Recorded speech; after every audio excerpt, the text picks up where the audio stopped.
things, what do your thoughts make you?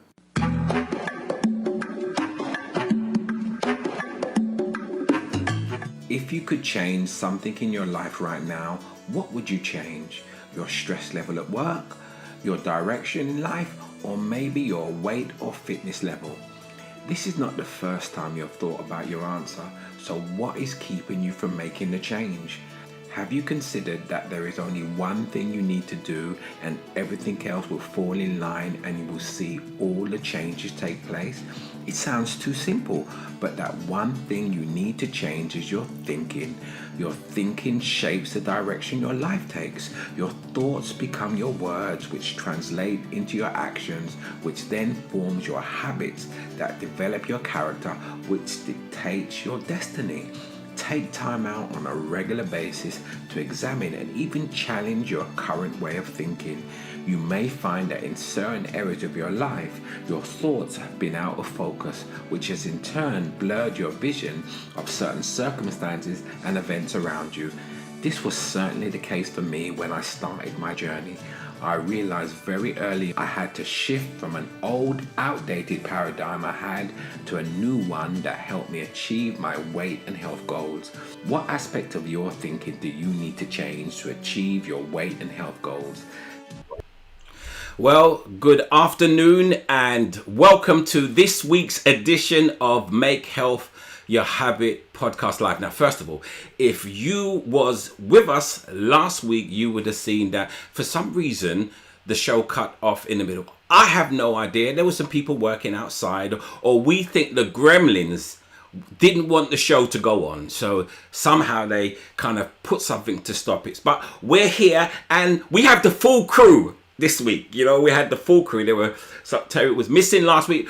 The time changed, everything, but everybody's here and we've got a great show. We really hope the gremlins don't get in the way today. So, you know, at this part of the show, let me introduce myself and say good afternoon to everyone. First of all, good afternoon, DJ Mr. P. Always good to see you on the show. So again, if you're watching this on YouTube, if you're watching it on LinkedIn, if you're watching it on Twitter, wherever you're watching it on Facebook, this is an opportunity, if you want to, just to say hello to myself or the guests that are with me today. So you can just type hello in the chat box. Remember, if you are sending me a message from the Facebook group, Make Health Your Habit, that you put your name on it because it doesn't record your name. But it's always nice to hear from you.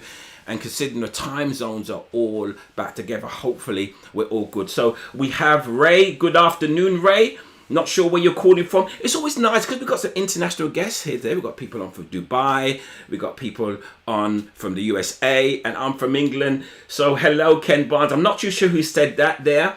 Hi, Christy. Happy Easter to you. Yes, happy Easter to everybody. Yes, it's Easter. Hope you're enjoying your Easter egg or your bun and cheese if you're not on a low-carb diet, or you may be producing a low-carb bun. But, come on, it doesn't matter whether you're on a low-carb diet. Just eat your bun. It's Easter. And enjoy it. So it's nice that everybody's saying hello. Hello, Rayson. Good afternoon. Great to hear where you're tuning in from today. It would be really lovely. For those of you who don't know me, my name's Ken Barnes. I'm known as a Lean Mind Body Coach. I'm the author of the book called The Lean Mind Body Method. My pleasure in life is helping people do two things. That is prevent type 2 diabetes and lose weight. And I do that through one-on-one and group coaching. There's some things I could possibly tell you about a little bit later on. And I'm just so passionate about helping people to make health their habit. And this show is something we hold every single week. And it doesn't always have to focus on my protocol. We have a range of issues that we've covered over the weeks. And today is a real eye-opener for many of you. So Jessica, hello. Oh, Jessica Britt in Vietnam. Wow. We've never had anyone from Vietnam, and raised from Tobago in the Caribbean. We definitely have an international viewership today. So Vietnam is lovely. I love Vietnamese food. I love it. I actually, Trinidad and Tobago, I've been there as well on a cruise. So thank you very much, Jessica and Ray and Kristen, Rayson and DJ Mr. P. So if there's anybody else out there who wants to say hello in this early period, let's just say hello. Good afternoon, Trudy. And Christy says she's calling from the USA. Mr. CJ, love and respect to you, sir. a man I've known for a long time, an excellent DJ. I know he's called from Anzilla, a regular user from London. Thank you so much. But let me just remind you guys, I just want to remind you guys of something now. I was supposed to be holding a webinar next week. I was supposed to be holding this particular webinar next week. So let me start this. This particular webinar I was supposed to be holding next week. And I've had to postpone it because there are some technical issues with the product I was going to give you at the end. So we're now going to put that webinar on for Sunday, May the 2nd. I've really given myself a little bit more time. I've given myself 4 weeks to really make sure that my designer can get it right. And as usual, we're going to have these 4 characters. We're going to have Betty Butter, Brenda Bread, and Yardi Yam there, and Dante Dumpling. So please put that date in the diary. If you were prepared for the 11th, I do apologize. My designer had a little bit, it's a bit of a technical platform I'm putting together. So he's had to ask for a bit more time. So now we've had to put it back again to Sunday, May the 2nd. So just so you know that. And then we have Barbara. Hello, Barbara. Good to see you. I know Barbara's a regular on the show. And Barbara and Mr. P, really looking forward to your clash on the Sugar Smash, because I know you two go head to head. So yes, remember the Sugar Smash. You heard Yardi Yam couldn't get a visa. Yeah, that is the real reason why Yardi Yam couldn't get a visa. So yes, so looking forward to the Sugar Smash. Barbara, I hope you are on form today, because I know Mr. P didn't like the fact that you beat him last week. So look, this is going to be the format of the show. In fact, I will tell you a little bit more about the format of the show in a moment, because we've had enough of the introductions. You've had a chance to say hello. And by the way, if you're looking at my headphones and you see there's a little bit of plastic on it, yes, I stepped on them just before the show, so I had to do a bit of first aid surgery. All right, but we have an awesome show for you. So in a moment, I'm going to be back with some phenomenal guests. We're going to be talking about toxic beauty and how so many of the products you're using may be poisoning you. So we'll be back in a minute with the Make Health Your Habit podcast live show. Definitely.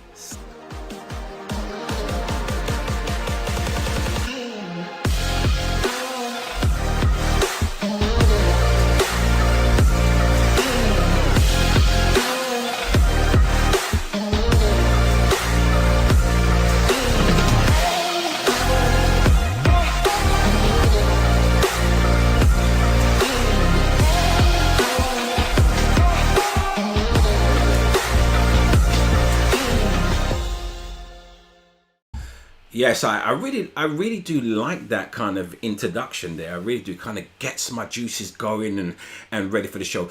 So today is a really important show. It's important for so many reasons. One, it's important for your education.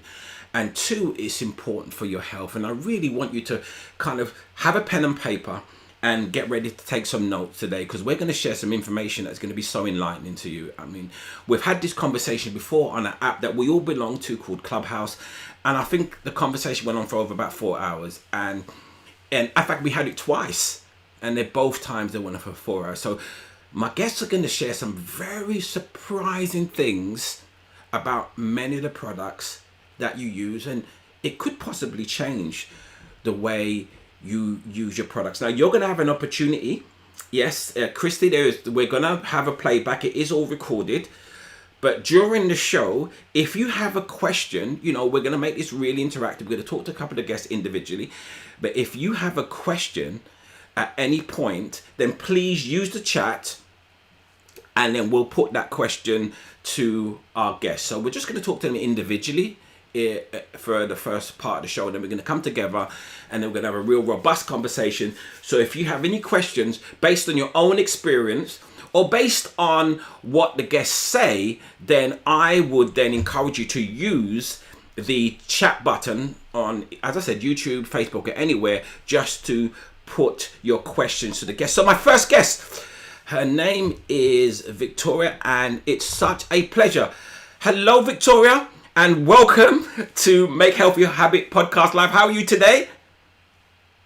I am fantastic. It's very early here, but I am expecting greatness on this show. I'm so Oh, thrilled to be here. we're gonna have some greatness on the show. So before we move forward, I'm just gonna introduce the guests and come back to have a couple of questions. But please just allow the audience to understand a little bit about who Victoria is. Okay, I am a functional nutrition coach. I'm a certified aromatherapist. I have been in the health and wellness industry for over 30 years, which kind of ages me a little bit. I'm very passionate about preventative care. Um, I personally had a heart attack at 21, and that is really what put me on the trajectory of not going back to the cardiac ward because of my own accord. So this is something that is I've been researching and living for over 30 years, and I'm just passionate about educating people because it's all about education. Well, that was something new. I didn't realize you had a heart attack at 21. Now, I suppose that's a conversation all in itself. But we appreciate you're here, and I know your knowledge, and I think people are going to be absolutely blown away by your knowledge. So let me introduce to you our next guest, someone who you're familiar with. So I would like to say to Gloria, hello, Gloria, and how are you? Welcome back. Hey Ken, nice to be back. Good to see you back on the show. I know that this show kind of came out of the show that we did just only a few weeks ago. So it's great to have you back because you have such diverse knowledge. But again, for anybody who might not have seen you on the show, just allow the audience to understand a little bit about who you are and what you do. Thanks, Ken. I'm Gloria Halim. I am an award-winning, board-certified holistic health practitioner. I am an author of a book called, I am the author of a book called Healing Foods, Healthy Foods. I'm a TEDx speaker. And I've been on this journey, I would say, for 12 years now. It came out of my own health issues. I went through breast cancer 13 years ago and had to go through the crazy treatment of chemo, radiation, 5 years of a drug called tamoxifen, and Zoladex injections because the type of cancer I had was hormone receptive. So that whole health crisis was what put me on the journey of the holistic health, finding out what I could do because I needed to find out why I got the diagnosis, and B, what I could do to keep myself healthy going forward. So this topic, through my research, this whole topic came up. As in, you find out a bit more when we were having the discussion. But the thing is, this is one of the topics that's quite very close to my heart, and I'd like to share my knowledge, share my experience, and help individuals to keep themselves healthy, to prevent disease. And my passion is focused on women's health. Although I work with everybody, but the passion is focused on women's health because we tend to have so many issues with hormonal imbalance. Not that men don't have it, but we have it more. So this is why I am super interested in this and super excited to share this information with everybody to give people their health back, to help them take control of their health, and that's key. No, fantastic. Great to have you back on the show. Wonderful. And no, I wouldn't even say our final guest, a guest that was another international guest we have. So let me just say hello. Hello, Terri. How are you doing? Hi, Ken. Thank you so much for having me. Thank you. Great. Fantastic to have you on the show as well. So, just like Victoria and Gloria, why don't you tell the audience a little bit about yourself and what you do, Terri? Oh, hi, guys. My name is Terri Smith, and I'm the founder and creator of Freshen Up, and that is an all natural line of deodorizing products aimed at helping the customers make that switch to natural deodorants. And so they don't have to go back to their synthetic deodorants. I grew up in the Caribbean with nature all around me, so natural is truly a passion of mine. And I believe no one should have to choose between health and beauty. Nature has provided us with enough and better alternatives that mimic the synthetic products just the same. So I am just here to share my knowledge and to educate people as much as I possibly can on the chances of toxins getting into your body due to the products that we all use every single day. So I'm just happy to be here, and thank you so much. Absolutely lovely. So this is the panel, ladies and gentlemen, the four ladies here, Victoria, Gloria, and Terri. I'm just going to have a conversation with them individually, and then we're going to come back and then we're going to have a discussion. So again, based on anything you hear during the show, if you do have a question, then I encourage you just to come back and, as I said, put it in the message box, and I will definitely put them. So the first person I'm going to have a conversation with is Victoria. So Victoria, you know, as I said, I'm astounded by your knowledge, but I'm also astounded by the information you're going to share in this first question. And in my post, I spoke about the kind of ingredients, and some of them may be unsafe. But I would think to myself as a consumer that there are laws that protect us from a number of these chemicals, and laws that make us aware that these chemicals are present or should be present in our products. Is that the case, Victoria? Well, vaguely. And I do want to point out that it does vary by country. And the United States is probably the least likely country to be overseeing this. So we have banned 12 chemicals, where Canada has restricted about 500, but the EU has banned about 1,300. So it does vary by where you live. But the scary thing is that they will have laws in place or guidelines, but in America, there's absolutely no one that oversees them, number one.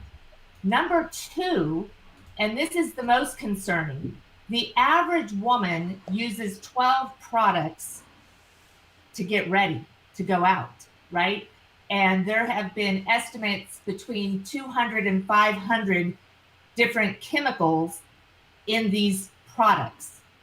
So it is nearly impossible for anyone to oversee your specific chemical cocktail that you're making, you know?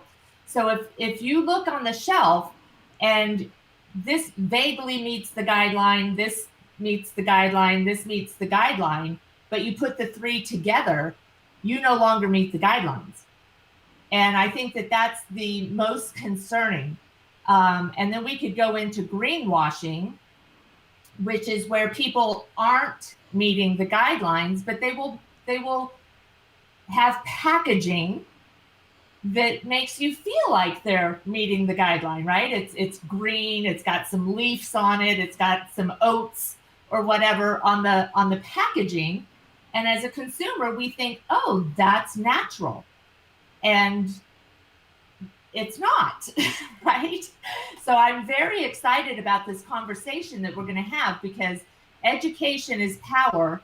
And when you learn how to wade through the greenwashing and the hidden terminology that they'll even put on the ingredients, things can be hidden in different words that they don't have to. There's loopholes, right, that we have to become aware of as consumers to protect ourselves. So kind of a long answer. It sounds at best it's misleading, and at worst it's deceptive. That's what it sounds like to me. I hear a big conversation, and we had a big conversation about this word fragrance, which really astounded me, because for me, there in England we have something called the fragrance shop. So we go to shop. I like a nice fragrance, and I always saw fragrance as being invariably a singular, but it's not, is it?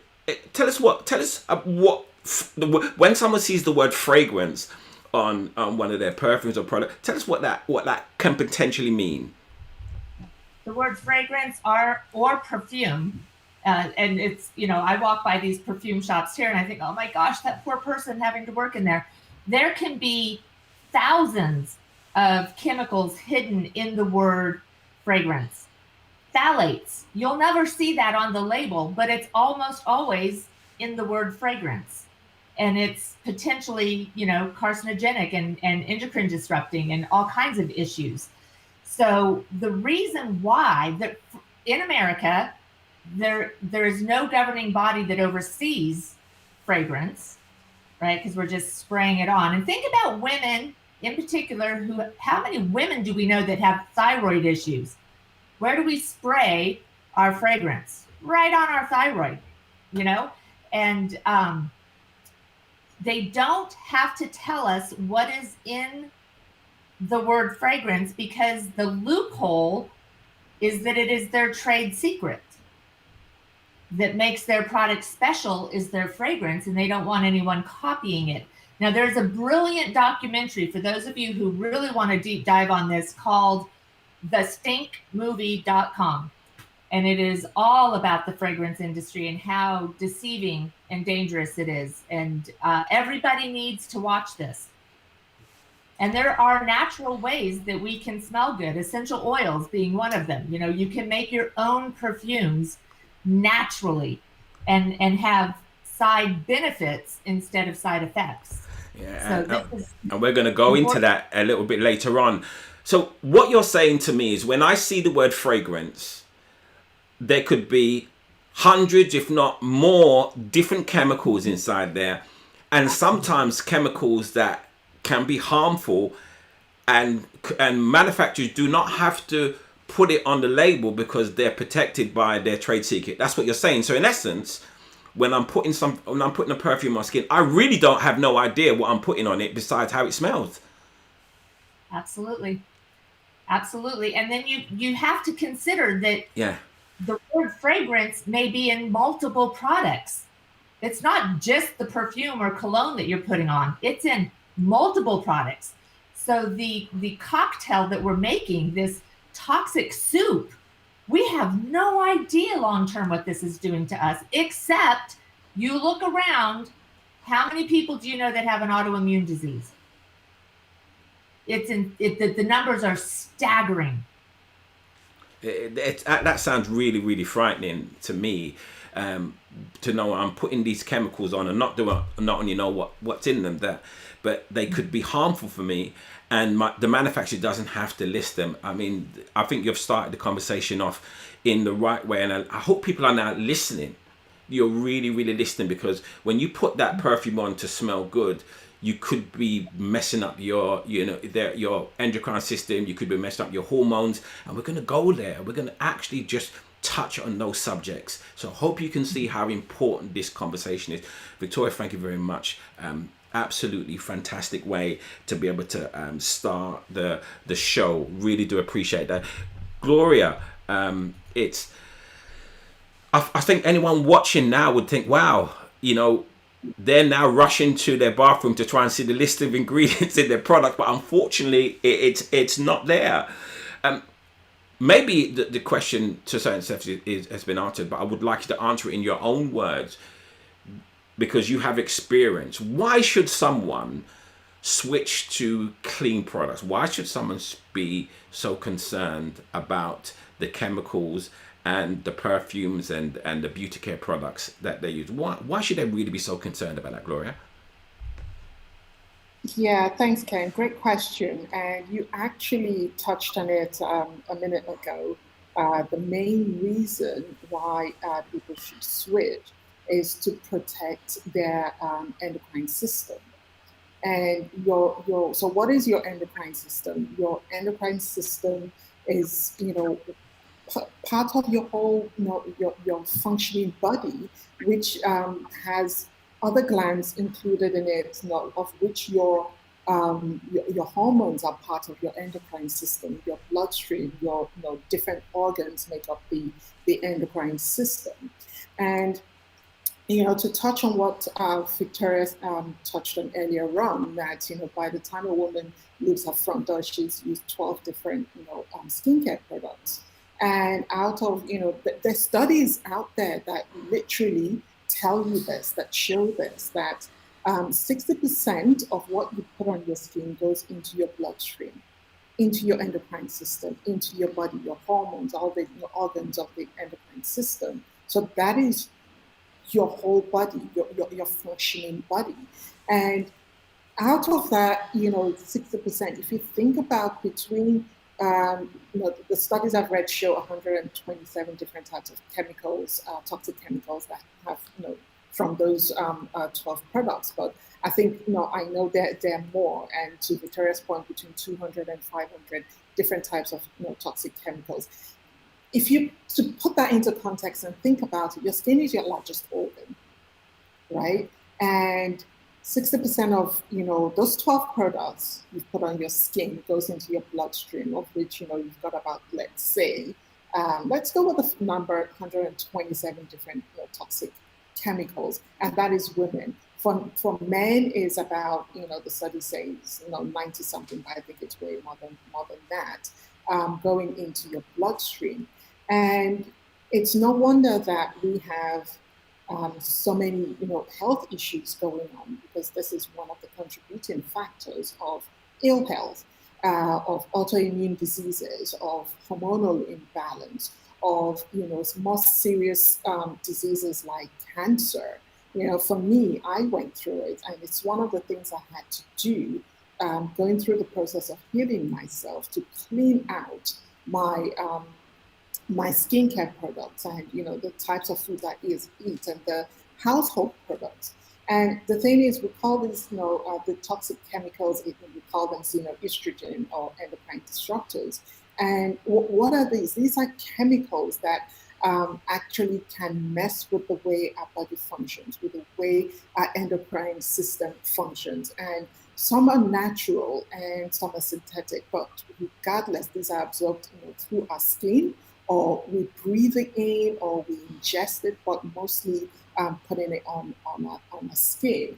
And these xenoestrogen actually mimic our body's hormones, and can turn our natural hormones into, they can turn them literally crazy.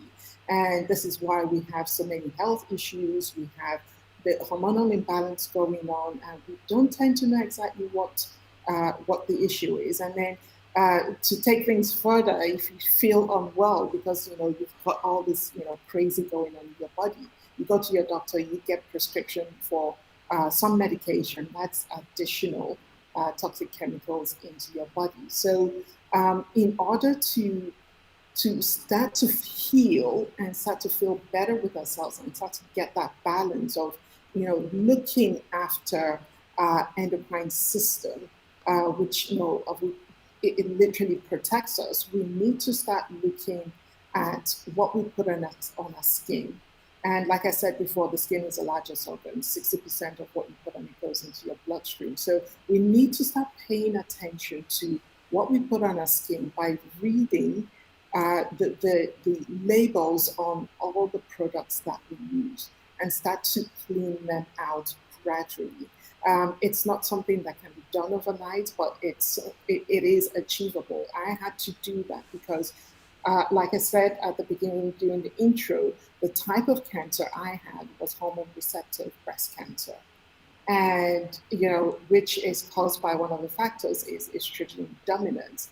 And this, looking back then, I used to use a lot of perfumes, spray perfume everywhere, hair care products, makeup, your skincare, body moisturizer, the deodorant as well, that contains so much, toxic chemicals in that.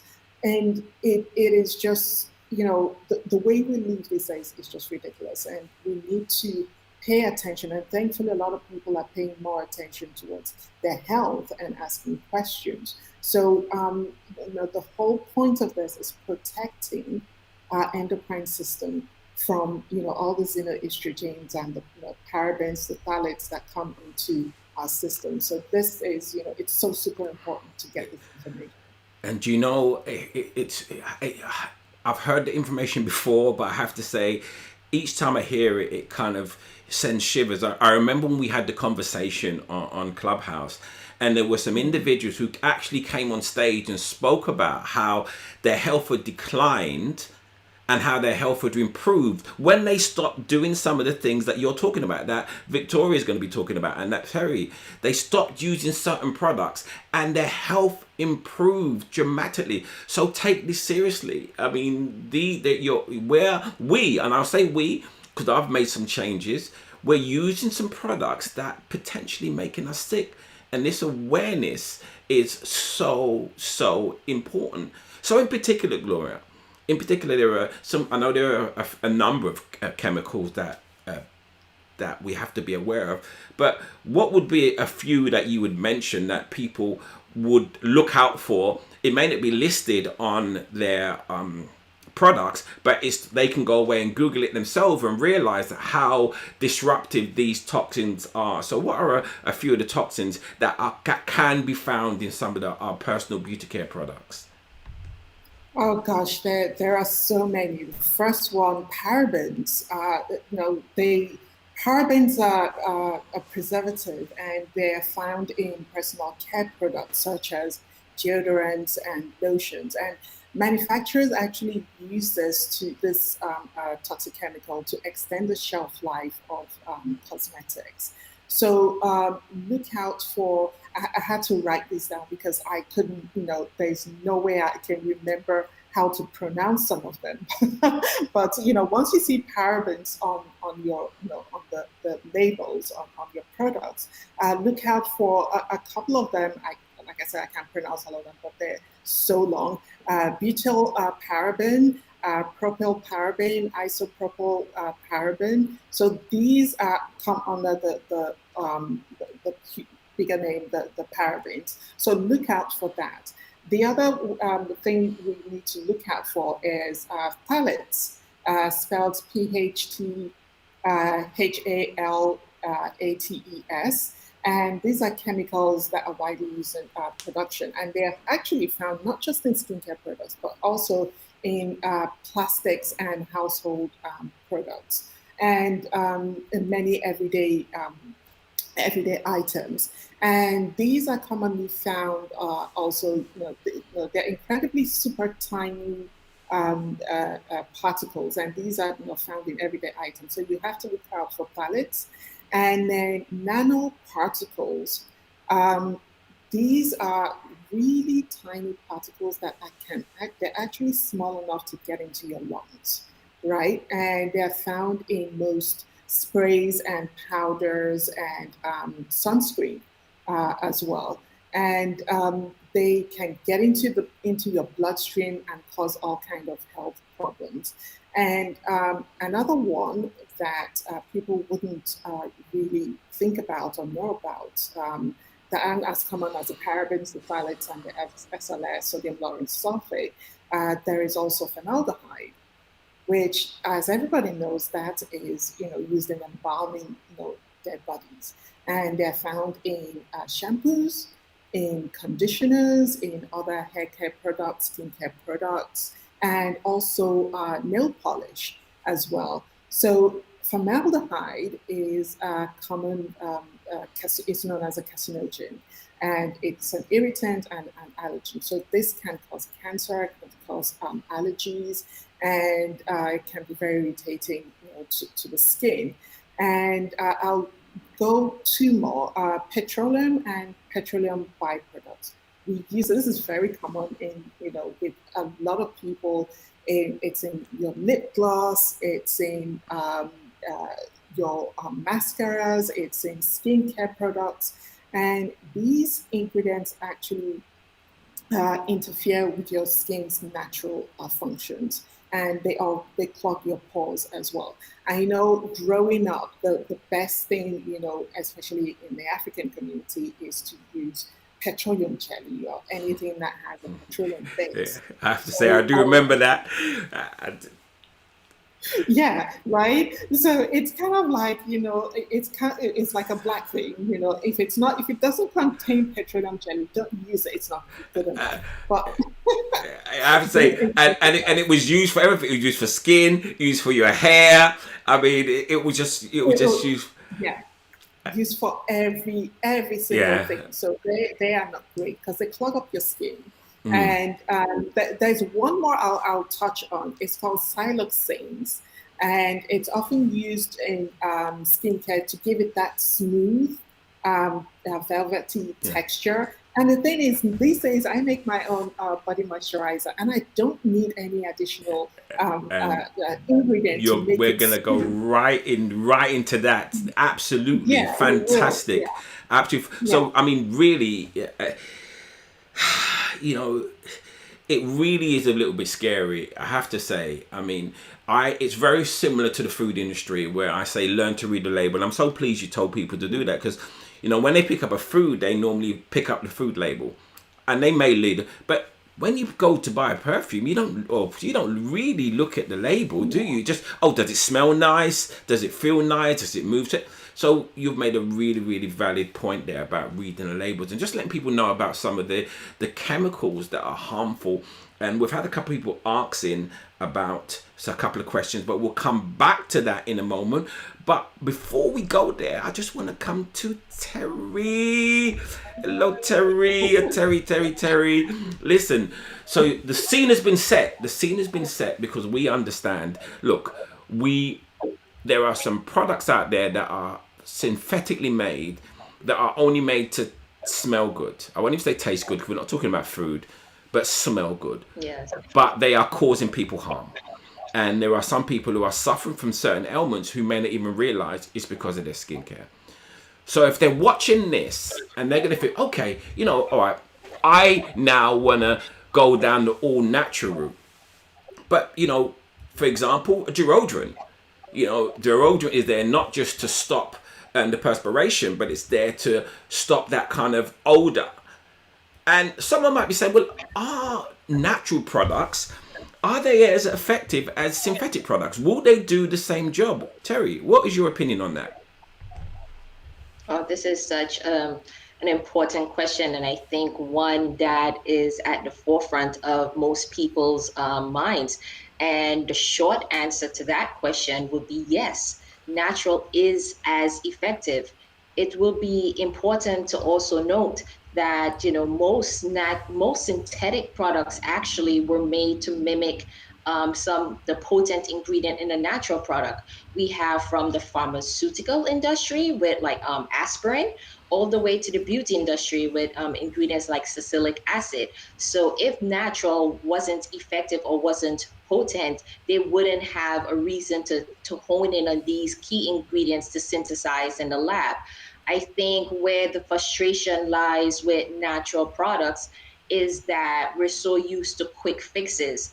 I have an analogy that I always say that we're so used to the whole Amazon Prime effect, the whole 1 day shipping. Many of us can remember when Amazon Prime didn't exist. They actually had to grow that to get to that point where they could offer us 1 day shipping.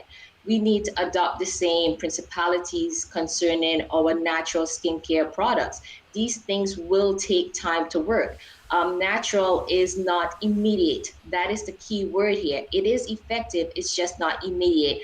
And I think once you know that you can have a product that is actually gentler and safer on your skin over time, most people would choose that. The synthetic deodorants, that deodorants, sorry, I'm so used to talking about deodorants. The synthetic products, they are quick fixes, as I say. They work now and then they stop working 3 months later. I've often seen that. So then we have like our cabinets stockpiled with products. If you could find that one product that works for you continuously and it's natural, I think most people will choose that alternative, especially if you know it's healthier for your skin over time. So I think the key here is just patience. We just have to apply patience and know that we're doing it for our health and the overall condition of our body. And I think people would will really willingly make that switch. So the answer is yes, it's as effective. Yes.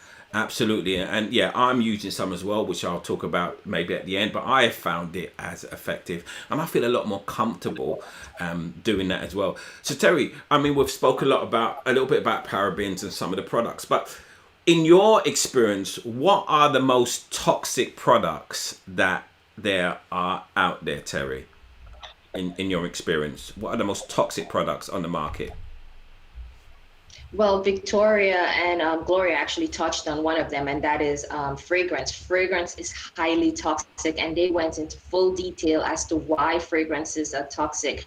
And it's talking about perfumes. It's in our lotions, it's in our deodorants, it's in our creams, and as she said, most times it's protected because of trade secrets, and you really don't know what's in there. So I always tell people, really try to avoid products with fragrances. You have natural essential oils that can provide the same aroma for a healthier benefit to your body. So why not choose that one?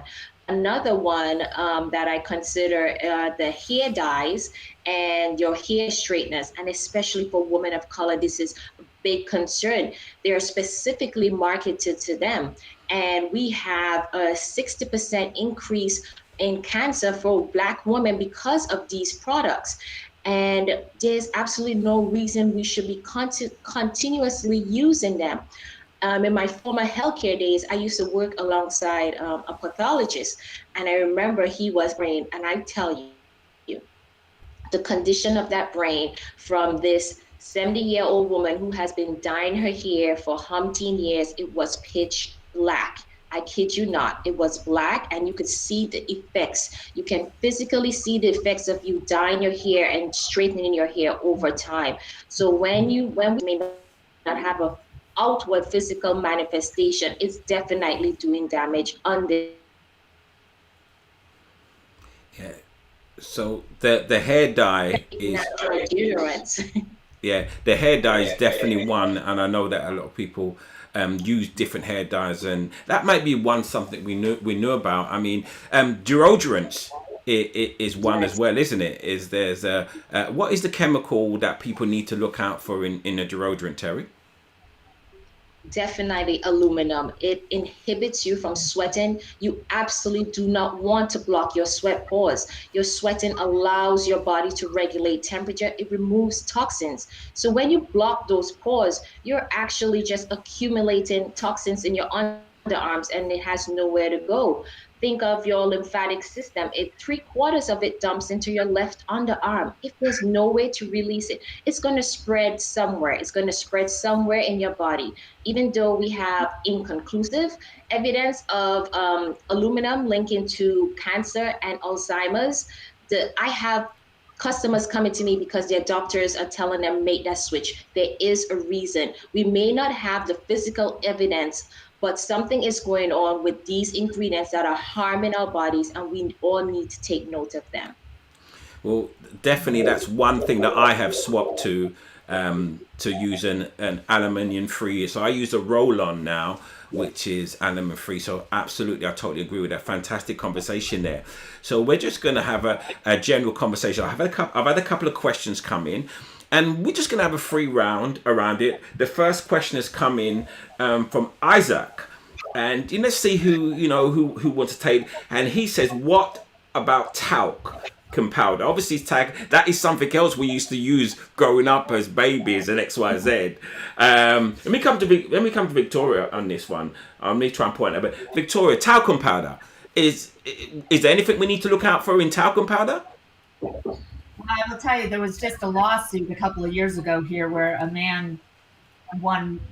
Well, he's passed away, but his family got millions of dollars, and talcum powder goes into the lungs very easily and causes all kinds of issues. And I will say, this is kind of my general opinion from talking to other people in the industry, but the big companies that do this, they really don't want testing done on humans, because then we would be able to say, Terri just said there's inconclusive they like to keep it vague for us, because if we make it conclusive, then we have to end it, right? And I think of the beauty industry, it has been recession proof for 150 years, because women in particular will give up food before we're going to give up our mascara, right? This is a massive multi-billion-dollar industry that has a lot of power. And so if we can keep things not that clear, then that keeps the industry, the bottom line, which is their bank accounts, safe.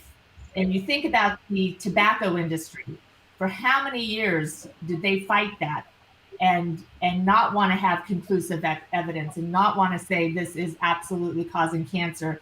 It took decades and decades and decades. And so things like talcum powder, please do, the internet is our best friend in this case, because when you see lawsuits because it's going in and causing lung cancer, and we're putting it on our baby bottoms, right? The Johnson and Johnson, and there's a fantastic app called Think Dirty that is a free app for your phone where you can put products in and get the toxicity levels. There's also the environmental working group. These are our friends. Education is power. We need to research all of these things and see the lawsuits and the civil action cases going against these things. And we have to understand that we are going up against a multi-billion-dollar annual industry that is so powerful and wants to bury this stuff, right? They want to keep this vague. And I have to say that the word clean and natural and organic, those also don't really mean anything. There's nobody overseeing. Clean is not even an official term in the cosmetic industry. So anybody can say it and anybody can use it. Same with organic. It's better to find like homeopathic or something like that. Wow. Yeah, no, that is absolute. So you mentioned the app Think Dirty, but you mentioned EWG. Now, is the EWG, is that environmental working group? I know that's a resource in America. Is that a resource we can use here in the UK as well, or is it just a resource for Americans? I think it's worldwide because it goes into chemicals, and it's ewg.org, not .com, so .org. And there's another one called Chemical Maze. That's, okay. I think that one's like $6. But these are our tools. How bad do you want to avoid cancer? And I think Gloria will tell you pretty darn bad. Absolutely. So Chemical Maze app, Think Dirty. We've mentioned Stink Movie, and we've mentioned the ewg.org. Here's an interesting question that Zilla's posed from one of the group. She asked the question, she said she understands that expensive perfume companies use perfume oils where cheaper ones use synthetic perfume. Is that correct? Is there any truth in that? Whereas the more expensive companies use oil and the more cheaper ones use a synthetic. Can anyone speak to that question? There's no way to tell. I'll take that. It's all the same thing. There's no difference whether they use more expensive oils or use more synthetic products. It's all chemicals at the end of the day. So you just want to be careful what you use. You want to look for the more natural. Essential oils are natural. I call them nature's gift to mankind. These are plants, right? And this is what our bodies understand. Our body, we were made from the earth. So our bodies understand what was created on the earth, not what was created in the manufacturing plant, right? Yes. Because they contain so much toxic chemicals that disrupt the endocrine system. And the problem with this is that because the body doesn't understand it, it takes so much time to try to break these products down over a long period of time. And this toxic chemicals, they mimic the hormones, they mimic, they cause so much problems in the body that you really, don't want to take a chance on whether a company has spent more money on perfume oils or less money on the ingredients. At the end of the day, they're still chemicals. It's still the same. I think you had a point to make on this question, Victoria, and then we come to you, Terri. Parabens are designed to carry the aroma. So they can put a very expensive whatever in the product. They're still going to have a paraben in there to carry. Whereas if Okay. you use oil, there's no paraben. That's It's all smoke and mirrors. no, it's key. And Terri, I think you had a comment on this as well, Terri. Yes, definitely. I echo the sentiments of Victoria. I was about to say that is absolutely so true. And also a point to note with the so-called perfume oils, those are mainly from Whaling, and I think Whaling is supposed to be banned in how many countries? So anyway, it's unethical. So I wouldn't even be trying to to purchase a perfume oil anyway. So it's all bad, and I will try to avoid it as much as I possibly can. Yeah, no, absolutely. And I think Mr. Pierce says he uses a deodorant stick, which is 100% natural and great. He said he's found that more effective than the normal type. So people are actually doing it with certain products. They may not just be aware of the range of products that they may need to change to be able to affect their health. Here's an interesting question that's coming in from, I think it's Monica Griffin. I hope I pronounced her name right. She's been on the show before. And she says, how do perfume manufacturers get past cosmetic assessment? She says, I have a natural range, but each product had to be assessed. So how do the perfume manufacturers get past cosmetic assessment? That was her question. Maybe you have an answer for that. Anybody have an answer there? Victoria? In the United States, the FDA does not oversee the fragrance industry because it's not something that you're putting on your skin or consuming. So they have this, it's an ancient law that's on the book, and it is a massive loophole. And so the Stink movie talks about they call it the fragrance loophole. And I'm baffled why this has not been closed yet, but that would be why. So because they're putting it on their skin and not in their skin, that there's a loophole there. Yes, I see Terri was agreeing with. So hopefully that answers your question there, Monica, regarding that. So yes, definitely. Hopefully that answers that question. Again, listen, if you're watching the show and you have a question for any of our esteemed guests, please put it in a message, either on Facebook or wherever you're watching the show from, and we'll get to the question. So we spoke about organic and natural.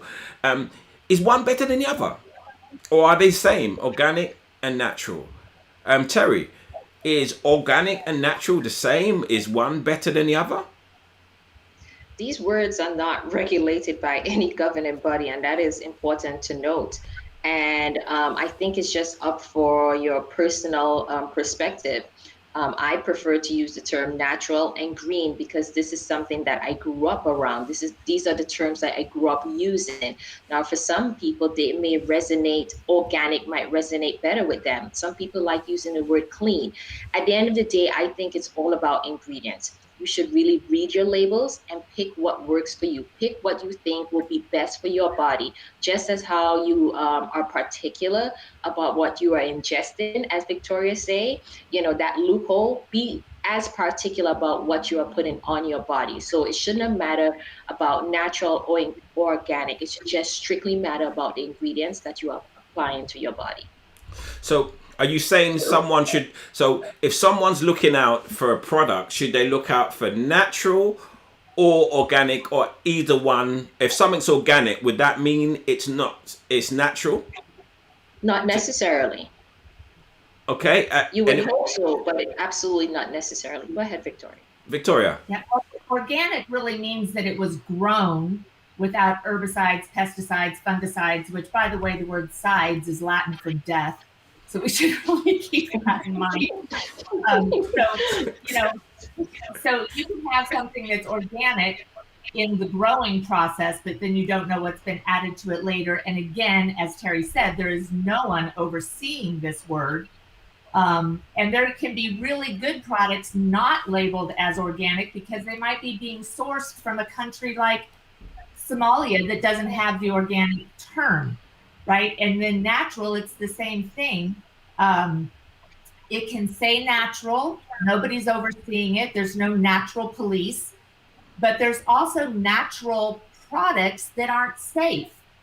And then there's, again, this gray zone of essential oils can be synthetic, or they can be natural, or, so it's all very much like, if Wow. anything people take away from the conversation is do your research before you put it on your body.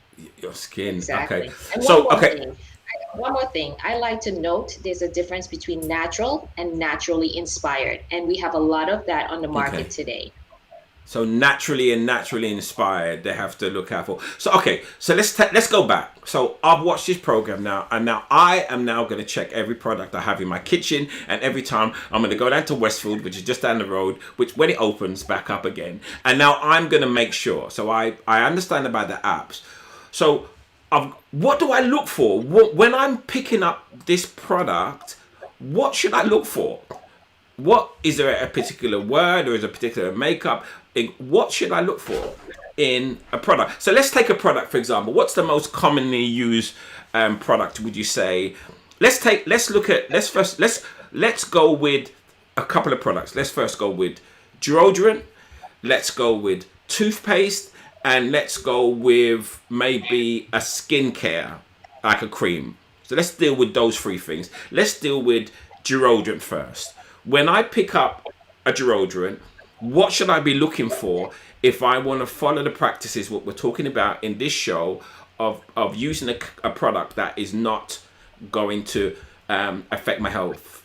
What should I look that's not in there, or should I also look for something that is included? Who'd like to answer that question? Terri? I'll answer it. Yes, please. Definitely, you do not want any deodorant that has aluminum. And I must mention that the word deodorant is based on odor relief. Aluminum is associated with antiperspirants, which actually block your sweat. So there's a difference between the two. So there are some deodorants that may contain aluminum. So you definitely do not want your deodorant or antiperspirant to contain aluminum. Another thing that I always tell people to look out for is definitely the fragrances. We went into depth today about why fragrances are a big no-no and why we should avoid them, because they are filled with chemicals that we have no idea, and there's no way to prove that. So you should just totally avoid it altogether, because they're endocrine disruptors, as Gloria mentioned. And another two that I always tell people to look out for, and you would typically find them in natural deodorants, but they can cause irritation for sensitive skin, and that is baking soda and alcohol. Alcohol will dry out your underarm area, and you want to maintain a balanced flora under your underarm so bacteria can thrive naturally.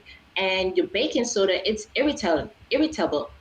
A lot of people do complain that they get burns below their underarms, and it's because of the baking soda. So I would try to avoid baking soda, alcohol, and definitely aluminum is a no-no. Fragrance is a no-no. I have to say, I was aware of aluminium and alcohol, but I wasn't aware of baking soda. That is a new one for me. I didn't realize that was an irritant. Really appreciate you sharing that.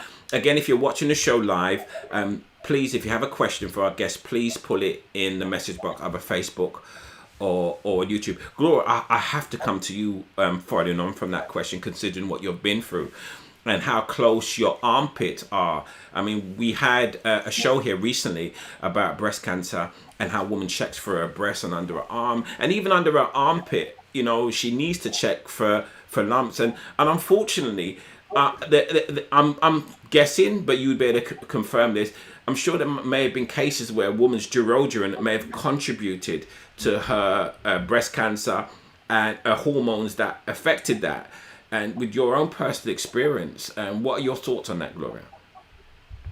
I completely believe that is a contributing factor, the deodorants, because the thing is, when you think about it, under your arms, you've got a whole heap of lymph nodes there, and as Terri clearly pointed out, you have to take care of your lymphatic system, because this deodorant, the aluminium, blocks your sweat glands. It stops you from sweating. right? And your lymphatic system is there to carry lymph fluids, which contain toxins in your body, out of your body, right? If you're blocking your sweat glands, especially under your arm, which is so close to your breast tissue, then where are the toxins going? So it's just going to sit there and create form tumors under your arm. Because here's the thing, every single human being on the planet has cancer cells in their bodies, but these cancer cells lie dormant until you create an environment that is conducive for them to thrive and turn into tumors to cause a problem, right? And blocking your sweat glands, which is stopping your lymphatic fluids from flowing out and taking all the toxic chemicals out of your body, which is the body's natural way of excreting, detoxifying itself, will add to, will be a contributing factor to the cancer side of things. And to put it into context for you, yes, I've been through the journey, and when I found a lump, the tumor in me, it wasn't exactly in my breast, it was literally between my breast and my underarm, right? And when I went to see my doctor, they said, okay, it's not in the usual position, but let's do a biopsy. Let's take the lump out because it's bothering you. You want it out. Take the lump out. We'll test it and see what the outcome is. And they were quite confident that because it was in a position where it was in the wrong position, not like within my breast, but between my underarm and the side of my breast. They were quite confident that it wasn't cancerous.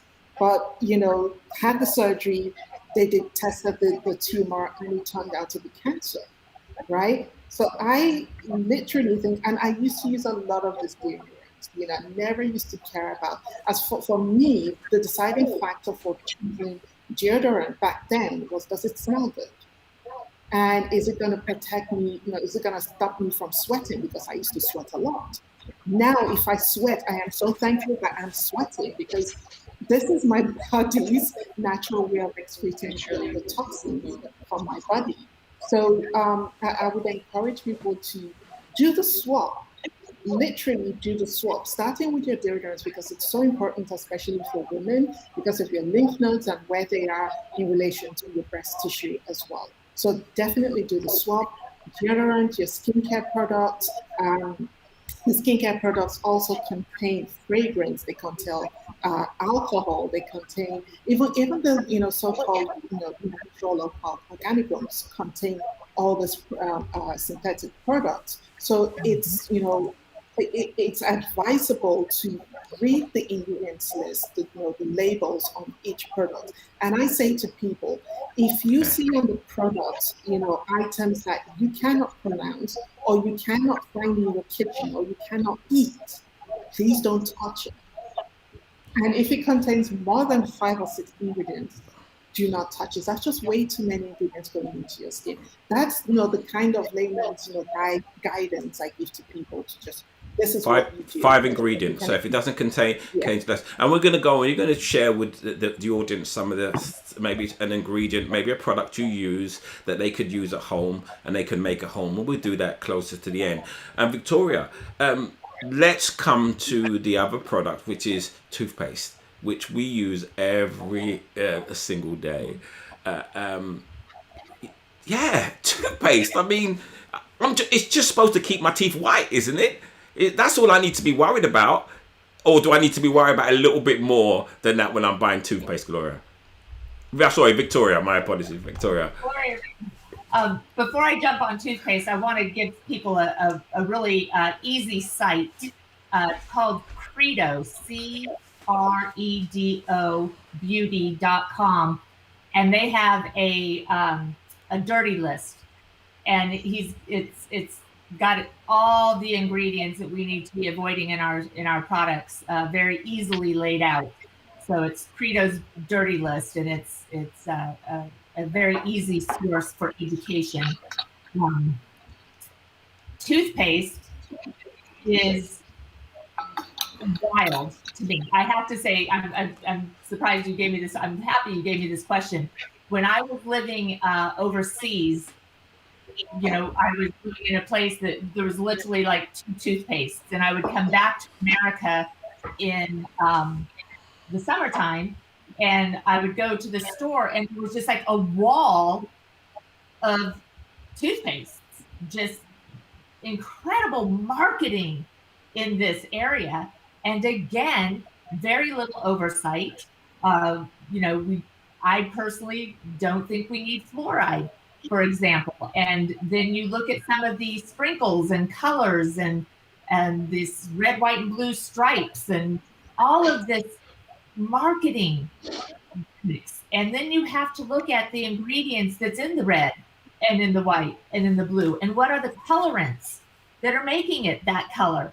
And the toothpaste tube is maybe on our bathroom counter. We're not wearing the tube out, right? So we don't need to impress anybody with the fancy marketing gimmicks. So really going as natural as possible. You can buy toothpastes that are essential oil infused. Clove, for example, is an incredible oral healthcare essential oil that is brilliant for our teeth and killing bacteria and keeping, the plaque and the tartar and all of those things at bay. I make my own mouthwash because that bright blue color in those bottles is not natural, right? Where is that color coming from? Why is nobody asking? So these things that we're putting them in our mouth, and I have to tell you, the mouth is probably one of the fastest ways we're going to absorb something into our bloodstream. Just as Gloria and Terri, we've all been talking about, this doesn't just go there. It goes throughout our body. Our liver is processing everything that touches our skin in under 7 minutes. We have such a toxic burden on our liver and our kidneys. And then I refer to them as elimination pathways. They're kind of our natural filters. When those become burdened by silly things like fancy toothpaste that have colorants in them, then what happens is it goes into our secondary elimination pathway, which is our skin.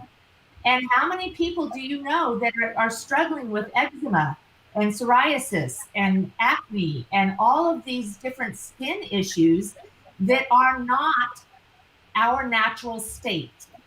Our natural state is health. Our cells are wired to be at optimum health. It is the damage that we're doing to our cells that creates this dis-ease or disease at some level. And so toothpaste, that's just, you're getting me on another soapbox, Ken. No, I mean, I switched to It's purely aesthetic too. I switched to a fluoride-free toothpaste, and it's been absolutely fine. Look, my teeth, they're still white. They're still white enough. And I haven't had anybody complain about my breath. Well, they haven't talked to my face at least. But really, I just feel so much better to myself. So we've spoken about just a couple of products. We've spoken about the deodorant, which is, again, in your under the open pores. We've spoken about, the toothpaste, which goes into your mouth. Terri, before we move on, I know you mentioned a couple of things. You mentioned you could either talk about the skin cream or the hair care products. Which one, because you seem passionate about hair care products or skin care, which one would you like to have that conversation? And by the way, Christy said she had to run, but thank you all for the presentation. You're doing a fantastic job. And Zilla just said that she switched to natural fluoride-free toothpaste 2 years ago, recommended by a doctor, and she just flosses along. So absolutely, people totally agree. So Terri, what would you like to touch on? Is it hair care products or what you put in the hair dyes, or the skin cream?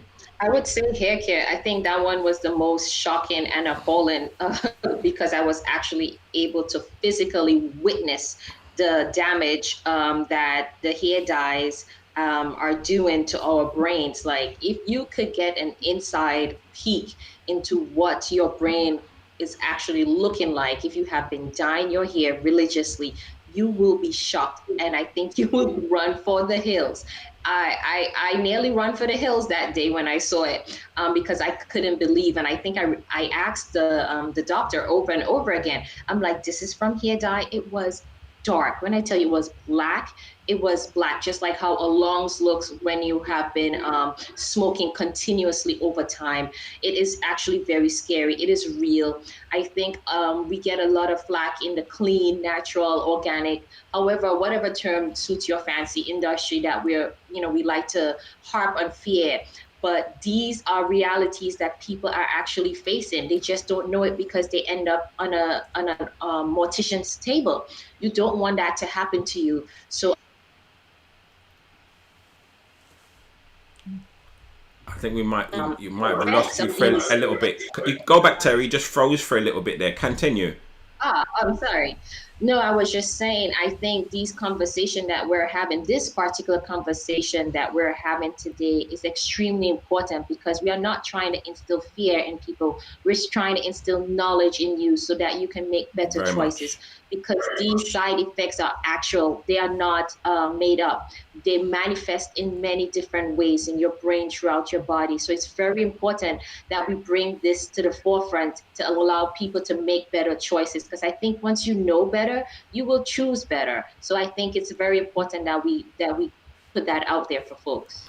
Yeah, no, and the hair products is something. I mean, that's something women do all the time, and certain Yes. demographics do it even more, and they dye their hair, and they just think it's a nice color, and they realize it destroys their hair, but they're not thinking, oh, it's not just destroying my hair; it's actually affecting my health. But when you think it's going in their head, so yeah, again, you have so many open pores in our head.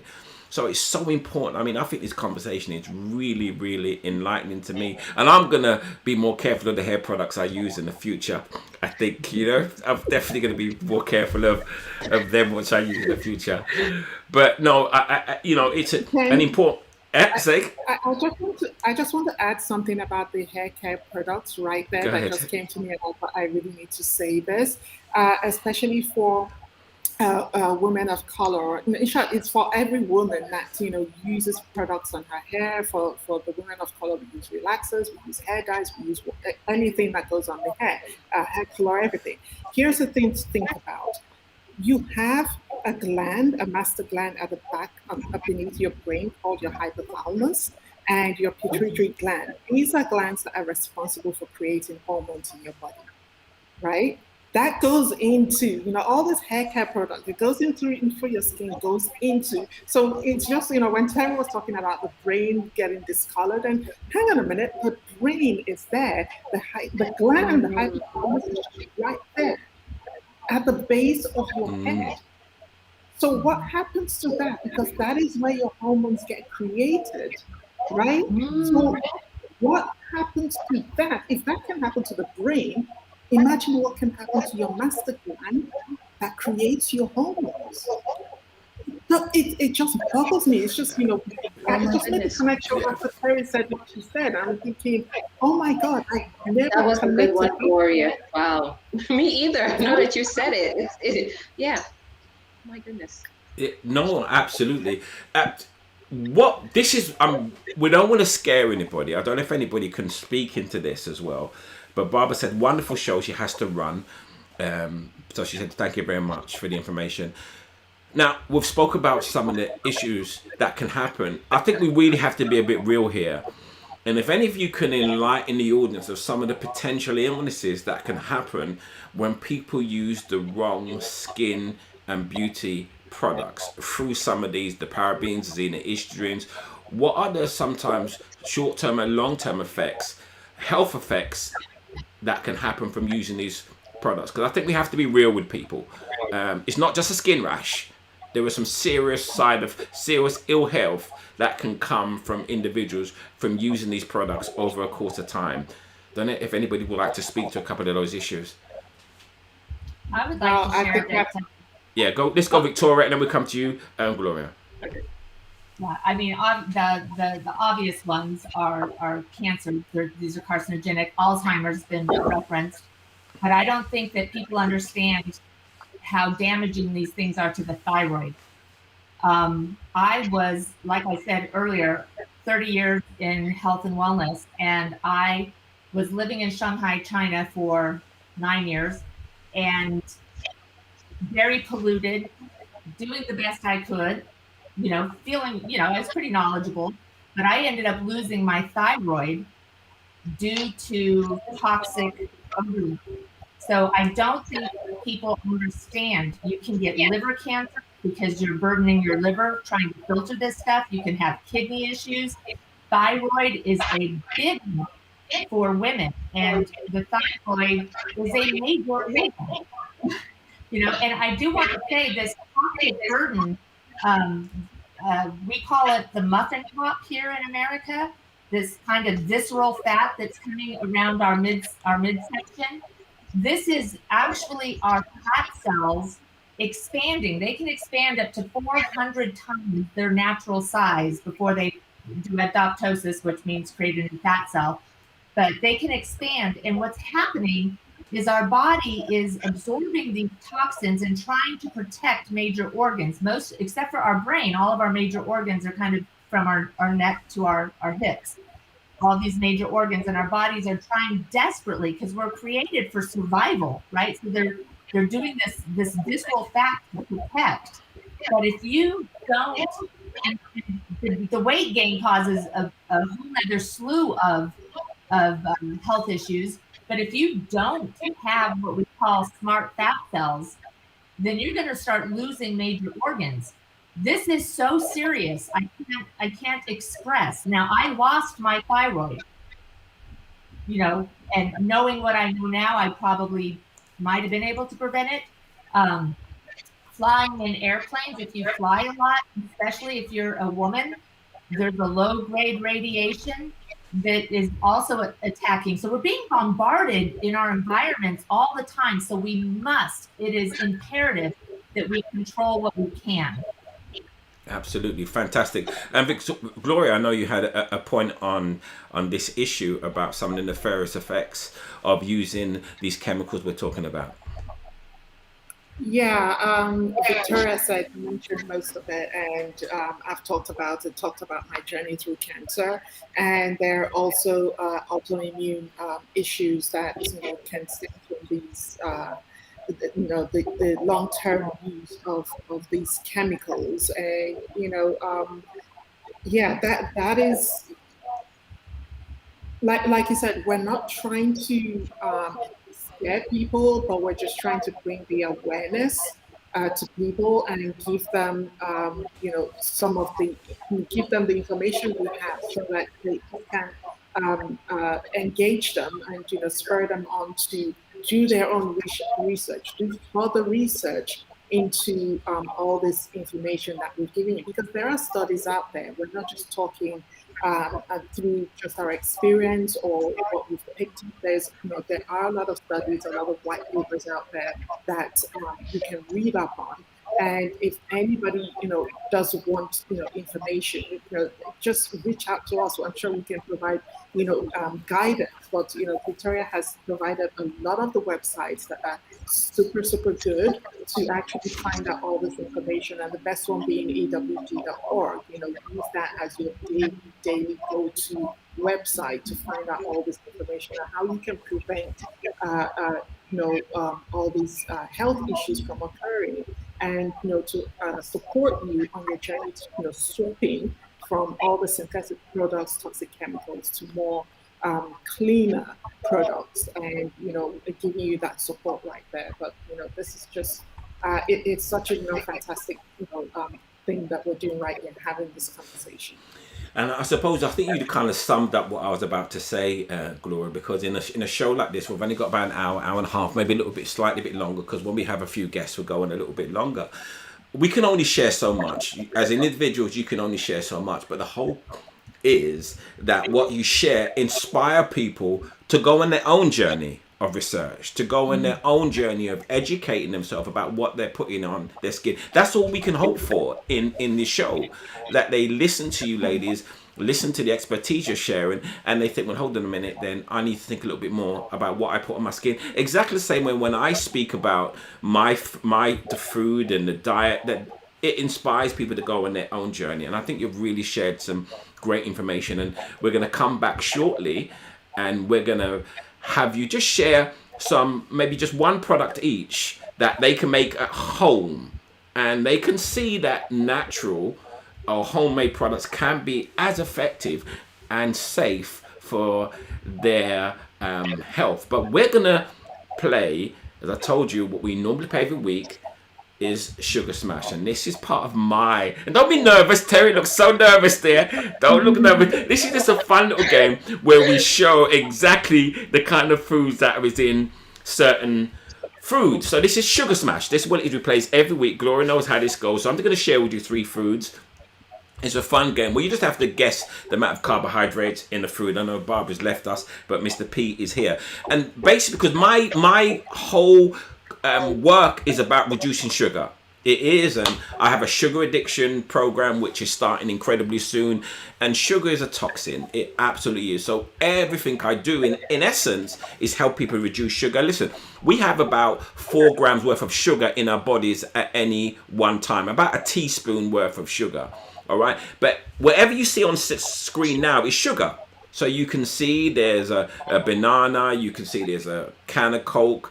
They're all sugar. Sugar is a form of fructose, and I mean, bananas, fruit are a form of fructose, and the Coke is turns to glucose in your body, and from these things make you fat. I won't go through the process how it happens now, but I'm holding a webinar, as I told everyone. We're holding a webinar on the 2nd of May, and if you want to find exactly how sometimes fruit, rice and bread makes you fat, then join that webinar. But I'm just going to share with you a couple of foods here.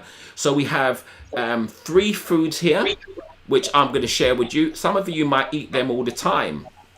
So the first food is 360 grams of oatmeal. So you can join, if you're watching this on Facebook or YouTube or anywhere, you can join in, and please join in and have your guesses. So there are 3 options here. It's A, 18 teaspoons, B, 22.5 teaspoons, or C, 25 teaspoons. So what we're saying is that a bowl of oatmeal porridge in the morning contains either 18 teaspoons, 22.5 teaspoons, or 25 teaspoons. All you have to do is put A, B, or C in the message, and we'll see if anybody gets it right. And I'm also going to ask my guests to guess. So we have a guess. We have Monigo already has said A. So I'm going to come to Gloria. With Zilla said A as well. Let me put the chat up here so you can see where we're coming, because people have just started to guess with this already. So we'll put the chat up there so you can see what people are guessing. Trudy said C. So Gloria, is it A? Remember, is it A, B, or C? Would you say? And remember, if you're watching this on YouTube or Facebook, please have a guess. I think it's A, because it's oatmeal. A. It just depends on what it's made with. Okay. So you said A. And Victoria? I'm going to go with C. C. Oh, you went right up to C, Victoria. And Terry? Well, I'm assuming oatmeal is healthy, but as Gloria said, it depends on what's in it. But I'll go in between. I'll say B. Let me take Okay, so you've gone for the full house. So we're talking about oatmeal in itself. Do you remember? So we're talking about across the board without the milk. So this is exactly, let me smash this and you can see exactly how much. So we're going to smash and see exactly how much. There is actually in that bowl 22.5. Well done, Terry. You got that right. Let me see. So Monica, okay. So I have to at this point give Terry a round of applause, and everybody else, there you go. So yeah, that's how it works. All right. So yes, there are 22.5 teaspoons. So when you're drinking oatmeal porridge, there may be some benefits from it, but from a sugar consumption perspective, there is a lot of sugar in a bowl of oatmeal porridge. I would assure you that. And then you're talking about the milk as well, which has got lactose inside it. But hey, I am just a messenger sharing it with you. So this is the second one. This is an interesting one here. This is the bread here. We're talking about bread. Yes, we're talking about bread here. 2 slices of bread. Is it A, B, or C? A, 5.5, B, 7.75, or C, 8.75? We will have the guesses in the chat. and then I will come to my guests and get them. So we're having some guesses just back here. Mr. P said, oh my God, you can see what he's saying because I've left the chat on there now. So Gloria, is it A, B, or C? I'll go with C. So Monica's coming A as becoming A, you come with C. Okay. Victoria, would you say? I'll go with B. You go with B. And Terri, let's see if you're going to make it 2 out of 2. Where are you going to go with? C? You're going with C? Yes. You're going with C. So Victoria's C. Who said B? Was it you, Victoria? Me. And okay. And Mr. P said B and Zilla said A. Okay, so let's smash this. And you're going to see how much sugar is in, how many teaspoons of sugar in these 2 slices of bread. Okay. And we'll just smash that. We'll see exactly how much sugar in a set of carbohydrates. And it is 8.75 teaspoons. Did you say C, Terri? Yeah. Oh, well done. And who else has said C? And because you, Gloria? And look, it seems like only Trudy. Well done, Trudy. So let me give Trudy and everybody else a big round of applause. Well done. And for all of you, the other ones, unfortunately, it looks like Terri, who was so nervous at the beginning, she's got 2 out of 2. Victoria's 1, and Gloria, well, remember, it's only just a game. So let me just explain something to you. A lot of people measure their carbohydrate intake through the glycemic index. If you look at the glycemic index of white bread, it's about 75, and glycemic index is the amount that a certain food would raise your blood sugar, with 100 being pure glucose. White bread is 75. Brown bread is 74. Check it for yourself.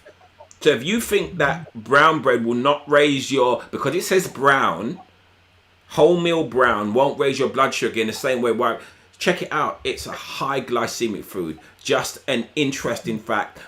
And that's what this show is about, just bringing awareness, because a lot of people think, oh, because it says brown, then a wholemeal, it must be good for you. Well, it may be fortified with certain things, but from a blood sugar perspective, it will still raise your blood sugar. So when you're eating that brown bread sandwich, remember, it's putting that sugar and adding to that visceral fat. All right, so well done, Terri and Victoria there. And I know that Victoria's gonna redeem herself, because this is pounded yam. I mean, we're talking about, this is now pounded yam. I thought I'd add an African dish here.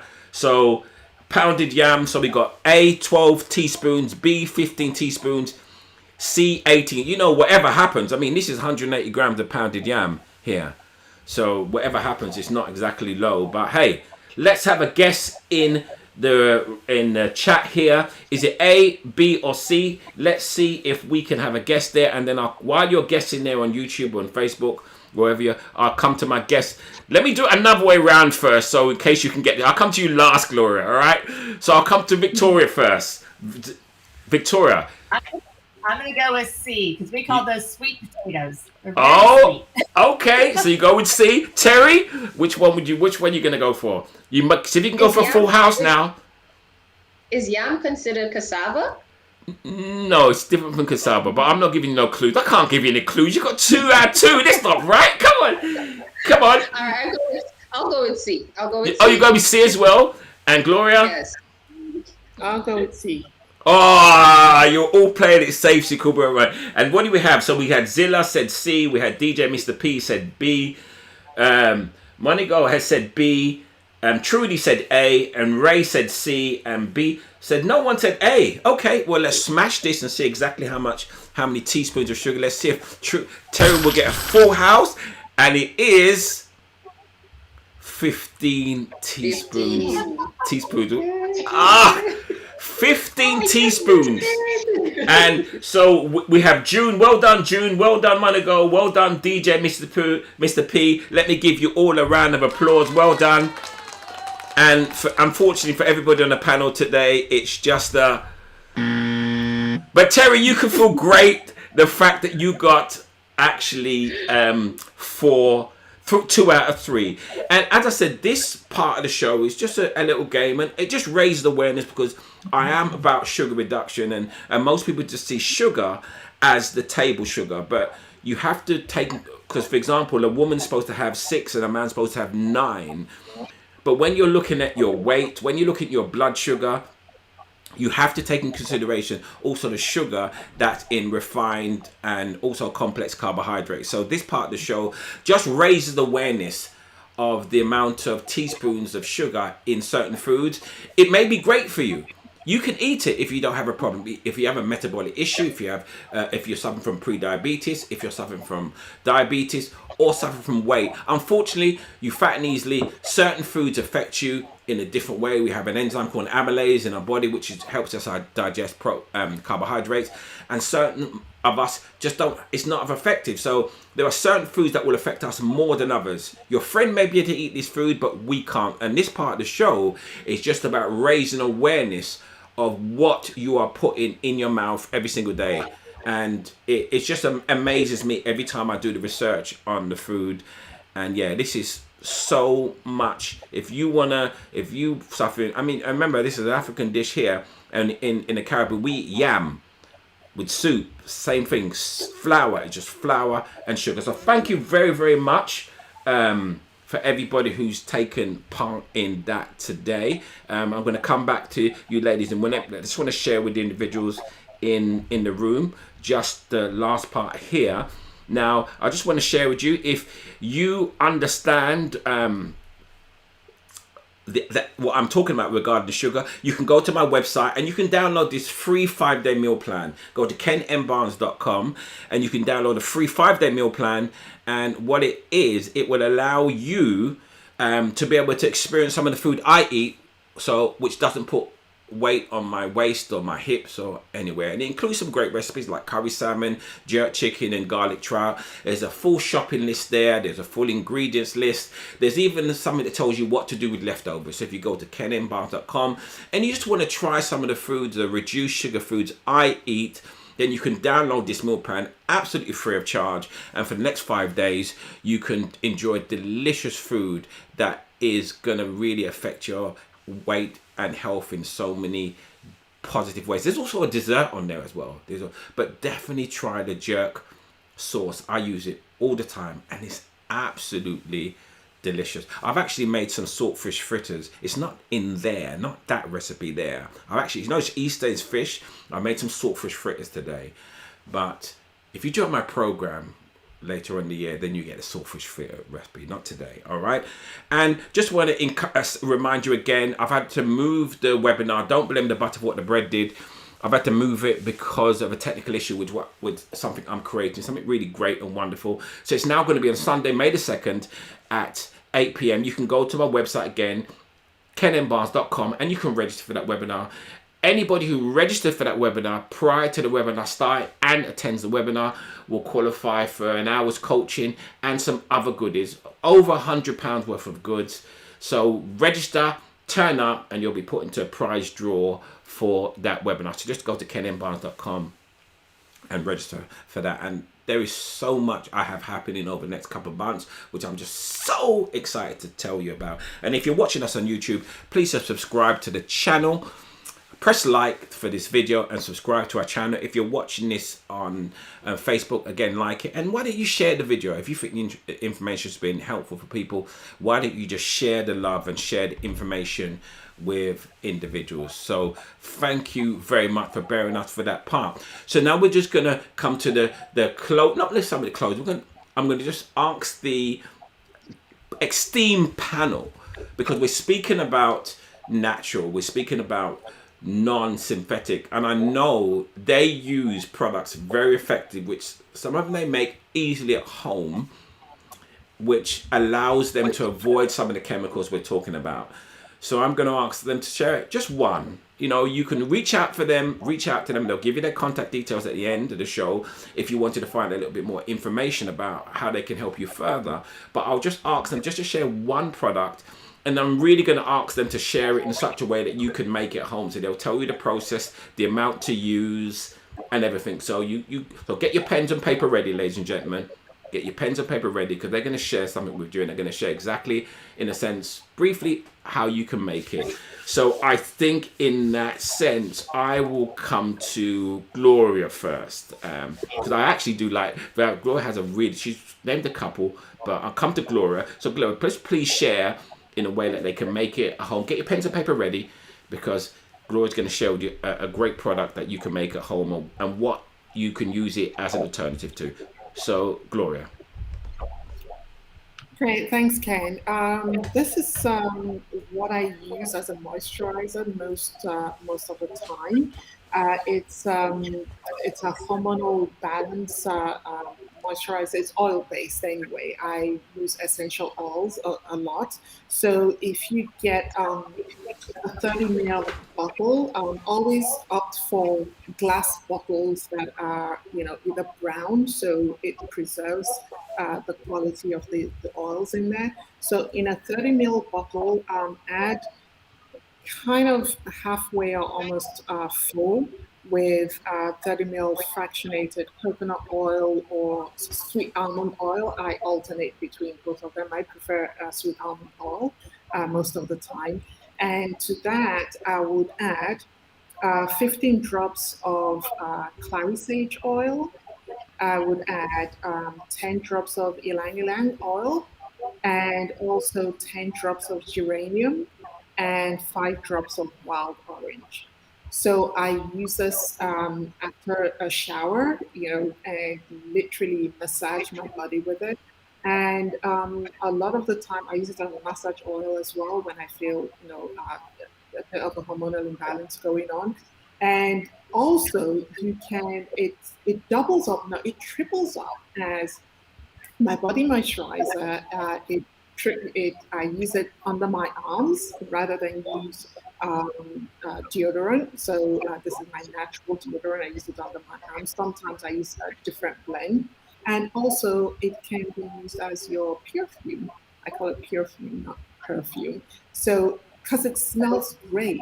And the people tell me I smell like the spa, which is great. But it also it just keeps the hormones in balance. It keeps me feeling, good. It has all the benefits that comes with it, and it's not, it's healing my body. It has so many healing properties that it just feels great. So you can use it as, your body moisturizer. You can use it under your arms, and it doubles up as your. Could you just repeat, just so for clarity, can you repeat the ingredients again? Just the ingredients, because. Okay. So using a 30 ml bottle, you add either fractionated coconut oil or sweet almond oil. I opt for sweet almond oil. Mm-hmm. And then I add 15 drops of clary sage. Okay. I add 10 drops of ylang ylang oil. People that don't like ylang ylang can leave that out. 10 drops of geranium. Geranium, I like it because it smells a bit like rose, as well as patchouli, but I use geranium. And also 5 drops of wild orange. Wild orange is really super good. It makes you alert during the day, and it gives you that sweet citrusy smell. That geranium is also citrus based, so it just blends well together. That sounds absolutely fantastic. I love that. I actually love that. I love just that. I mean, orange is not something that I eat on my diet often, but I love the smell of orange. But definitely, absolutely, Victoria. What gem do you have to share with us, Victoria? Well, I'm going to share my lip balm recipe, but I want to say to people, it is very, very important. If you start down this very fun, by the way, journey of kind of DIYing your own products, I love what Gloria was saying about the essential oils, because essential oils, you can choose your aroma, you can choose the health benefit that you're looking for. Right. So there's so many different oils to choose from that you have a lot of customization and control over results other than just the beauty effect. But the container that you keep them in, because clearly we're not having parabens or formaldehyde put into these products, we have to be very careful about bacterial growth and fungus. So you always want to make small batches, right? Because the shelf life is not going to be, for eternity. And you also want to use containers, if possible, that aren't going to be open to the air, as airtight as possible. So if you're making like a moisturizer, if you can use a pump over a jar, so you're not opening the jar to the air as much as a pump hit the air as much. So that's just something that we need to think about, because I've had a lot of people say, oh, it went off so fast. Well, it's natural. So of course it did. We don't have any preservatives. But I like to make my own lip balm because clearly when we're putting things on our mouth, that's almost being ingested. And women carry their lipsticks in their bags all day. So 1 ounce of beeswax, 1 ounce of coconut oil, and you want to get the organic coconut oil that solidifies, not like a fractionated that's liquid. 1/2 ounce of shea butter, 1/2 ounce cocoa butter. And then here's where you can customize, but I like to use 20 drops of peppermint oil, essential oil, and 10 drops of lavender oil. So the peppermint is actually going to be kind of tickling and plumping. And then the lavender is really, really good for the skin. And you're going to measure out the butters. You're going to warm them, right? So you're not cooking them. You're going to warm them. You can do that over a saucepan. You can then bring them to a boil, but you kind of want to mix them. Bring them to a boil. Stir every few minutes. Once the wax is melted, you're going to remove it from the heat. Let it sit. Add the essential oils after, right? You don't want to put the essential oils in when it's still super hot, because that can actually change the chemistry of the oil and make it lose some of its health benefits. The aroma will still be there, but we want to keep those health benefits intact. And then what I love about this is that you can add vegetable or fruit stains into it to colorize it in a natural way, right? And then you're going to pour them into little lip balm containers that you can purchase off of Amazon or Taobao or wherever you are in the world, and put them in the fridge and let them cool. And then you can really start to play with the beeswax for the consistency, to make it a little firmer, a little less firm, and playing with the colors. And I will promise you guys this may sound like crazy and a lot of work and overwhelming, but when you get on this journey, and if you have kids, I will tell you, it can become so much fun and empowering. We have to teach our children at a young age to be aware of what they're putting on and in their bodies, and make it enjoyable, right? I mean, instead of going to Starbucks and having a cup of coffee, invite your friends over to the house to make lip balm. You're still having your chit chat, right? You can still serve coffee, but you can be making your beauty products together. I refer to it as a modern day quilting bee. So you're getting together with your friends and making cleaning products or beauty products or whatever, and make it enjoyable, because then you'll continue.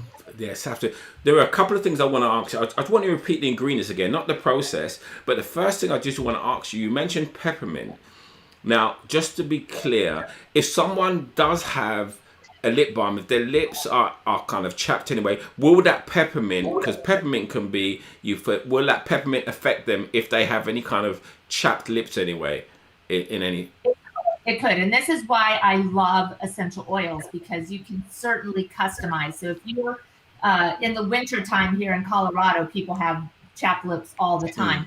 You're probably going to want to go with more soothing lavender, helichrysum. If you 1 drop of helichrysum would be super healing for that. But peppermint, if you're wanting to plump up your lips, that's going to work as well. So it's customizable. This is the beauty of doing it. I just want to look that one point, but yeah, that sounds like a great thing. Just not the process, but just remind everyone of the ingredients again, please. So beeswax. Beeswax. Yeah. Beeswax, organic coconut oil, organic coconut oil, shea butter, and cocoa butter. That's really your base. That's really your base. Then you can choose your oils, and you can choose whether you want to put a mineral tint or a fruit and vegetable tint, and you can customize. this is not something that needs to be kept in the fridge at any time? Can it be kept in the bathroom? Doesn't need to be kept in it cool or nothing, no? Right. Yep. Okay, fantastic. Person. Absolutely wonderful. I love that. Pucker up my lips for them. I see that. Definitely. Absolutely. Terri, what gem are you going to share with us, Terri? All right. I will actually share something that I've been trying to encourage everybody to do, which is, we have self-care in general. We think about putting masks on our face. I'm trying to encourage everybody to put masks on their pits, on their underarms. We should all be detoxifying our pits. I'll give you my very, very simple recipe that I share a lot. As a base ingredient, we use bentonite clay. And you can add either aloe vera gel, or you can add milk or honey, either three or all three together. And you use about 1 tablespoon of bentonite clay, and then you add like about 1 teaspoon each if you're going to mix all three. But you really just want a smooth mixture. So you add until you get a smooth mixture. You apply it to your underarms. You allow it to dry, and then you wipe off. This is just to encourage our bodies to actually help our underarms to detox, give it a little bit of aid. And I think it's a nice spa treatment that we're giving to ourselves anyway, Sit back, you relax, and, on the arms deserve some luxury as well. So I think this is something we all should be incorporating, especially if you have not made that switch to natural deodorants. You should be doing this on a weekly basis. And the benefit of this is that you always have extra. You can put it on your face. So you mask your face and you mask your underarms as well. And it's like a win-win situation.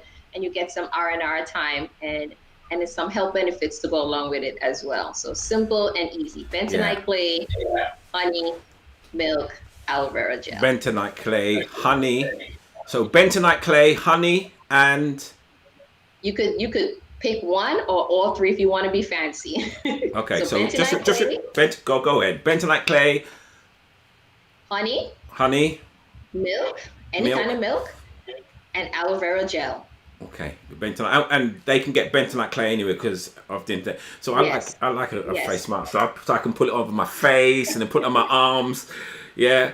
At the same time, because I meant to use face masks as well, ladies. Come on, we have to look after our skin to keep it looking, Yes, taut. we do a couple of things. Yes, my husband and I do it together all the time. So come on, absolutely. What a great way for a couple to spend their time. Yeah, putting face mask on. You put it on me, I put it on you. I won't go into there now. So my question is to you. It doesn't matter whether they're so let's say a lot of women shave under their arms. Do they do it? Do they have to give their under their arms time to cool down, or can they do it, shave their arms and do it straight after? You can actually shave your arms and do it straight after, because bentonite clay is very gentle. The other ingredients that I like to incorporate, they actually apply moisture back to your underarms. So the milk, the honey, they're all humectants. So you want to replenish any kind of moisture that you might have taken away from the detoxifying process. So yes, definitely you can do it straight after shaving. You can do it without even shaving. It will not, the hair under your underarms will not hinder the process either.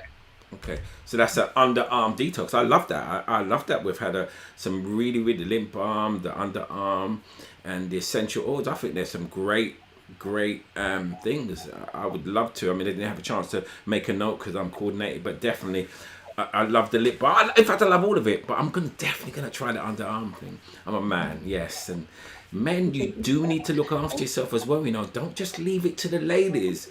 Yeah. There's nothing feminine about you looking after yourself. And I think women appreciate it. And I think as you get older, your skin will appreciate it as well. So definitely, thank you so much, ladies. I think it's been so enlightening being here today. And I think you've shared so much great information. And as Gloria said, this show is really just about encouraging individuals to do their own research. And as Victoria said, as you said, and I hope they have heard enough that have allowed them to think, well, then I really need to be a little bit more careful about what I'm putting on my skin. And yes, so we're going to allow you to share the your contact details in a moment, but let's just remind the audience of a couple of ways they have to do research. So tell me if I've got it right. Firstly, they should read the labels of everything that they buy. Yes. And so, in other words, there are certain things they need to look at, like the parabens and the mild, and I can't even pronounce the name, but you know what I'm talking about. They're the same thing. But one way they can do it is by, there are a couple of apps. Is it Think Dirty app? Is that correct? Yeah. Chemical Maze, and we said the EWG.org. There are a couple of websites that individuals can go on to do their research. Is that correct? Yes. And that's the way they can look at to do the research. So if you're watching, you can now go to your products you have in your bathroom and do your own research and understand what you're putting on your skin, and understand that there's definitely another way. That just like I talk about food, be careful what you're putting, ingesting in a sense of food. This show is all about what you put on your body topically, but not just topically, which we spoke about mouthwash, we spoke about lip balm. So it's been absolutely wonderful. As I said, the show normally goes about hour and 15 minutes, but I knew there was 4 esteemed guests. I knew we'd go on a little bit longer. So I just want to give you guys an opportunity, because I know there are so many people who may want to reach out to you. So let's start with Gloria, then go to Victoria, and then go to Terri. Please share with the audience if they wanted to reach out to you to have a discussion about this or anything you do, or you may have something special you want to offer them. Please let them know. So let's start with Gloria, and then we go to Victoria, and then go Terri. So Gloria. Thanks, Ken. Everyone can reach out to me on my Instagram page. It's just straight my name, Gloria Halim. And there is a link in my bio that opens up a Linktree website that has a lot of offers on there, what's coming up very soon in the future. I will be running a webinar on the 19th of April, and it's essential oils for hormonal balance. So that's on the 19th of April. The details aren't on the website yet, but they will be posted in the next couple of days. So best way to get in touch, Instagram, Gloria Halim. There's a link on there. Send me a DM if you'd like to connect with me, and if you'd like to reach out to me for transformational call, offering free 30-minute transformation calls. You can click on the button on there and book a session. So just go to my Instagram, DM me, and click on the link in the bio, and it's Gloria Halim. So it's just Gloria Halim, okay? And if anybody wants to know, we are on Clubhouse. Gloria's actually holding a room on Tuesday.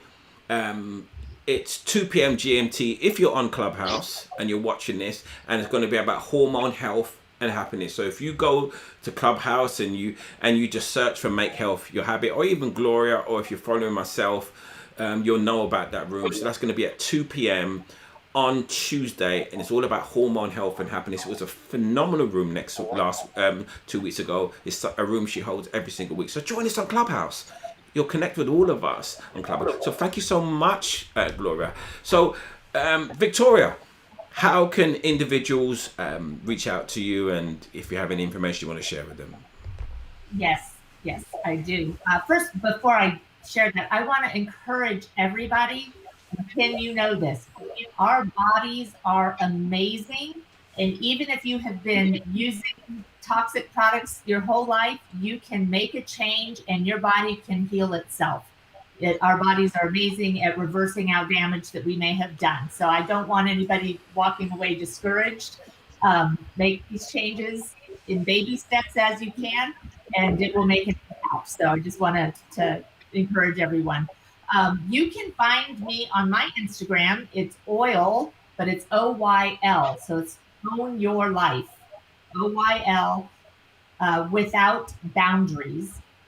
And if you DM me and you say